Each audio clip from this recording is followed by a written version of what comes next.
RCF. Il fut un temps, qui ne remonte pas à la préhistoire, où, pour parler aux petits-enfants, le ton se déclinait selon deux styles.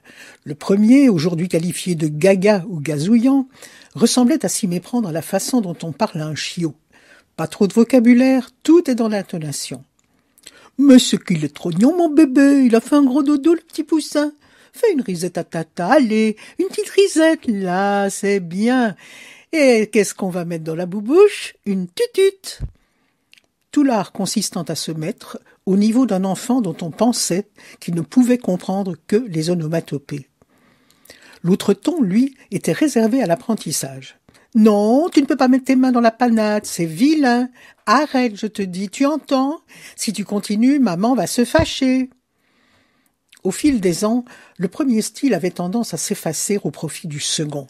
« Kevin, fais attention quand tu traverses la rue. Oui, tu sais, mais on ne sait jamais. »« Quoi? Tu voudrais apprendre à faire de l'escalade? N'y pense même pas. Avec ta maladresse, tu vas te casser quelque chose.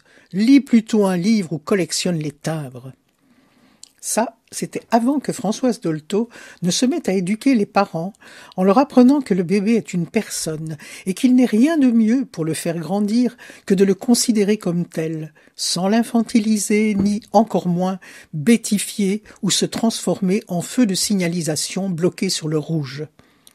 Cela a pu certes entraîner quelques dérives, mais en gros, on venait de franchir là un fameux progrès dans les rapports parents-enfants. Par un curieux renversement de perspective, désormais c'est assez souvent par la manière dont vous voient et vous parlent vos enfants devenus adultes qu'on se rend compte qu'on devient ce qu'on appelle pudiquement un aîné, qu'on vieillit quoi. « Maman, tu es sûre d'avoir bien fermé le gaz avant de partir ?»« Bah ouais, pourquoi oublierais-je ?»« Fais attention en descendant les marches de l'escalier, elles sont raides. » Comme si je ne le savais pas, je les grimpe depuis 25 ans. « Tu voudrais aller en vacances en Nouvelle-Zélande ? Quelle idée!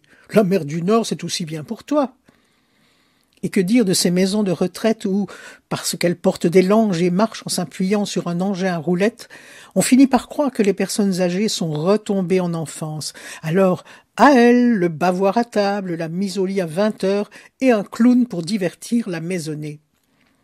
Songeons-y quand nous leur parlons. Les aînés ne retombent jamais en enfance. Ils se fragilisent quelquefois, mais ils demeurent ce qu'ils et elles ont été. Des êtres chargés d'ans et d'expérience, qui ont plus que jamais besoin d'être reconnus comme tels. Et s'ils ne sont pas atteints d'une maladie dégénérative, ils demeurent capables de faire des choix, de prendre des décisions qui peut-être nous étonnent ou nous dérangent.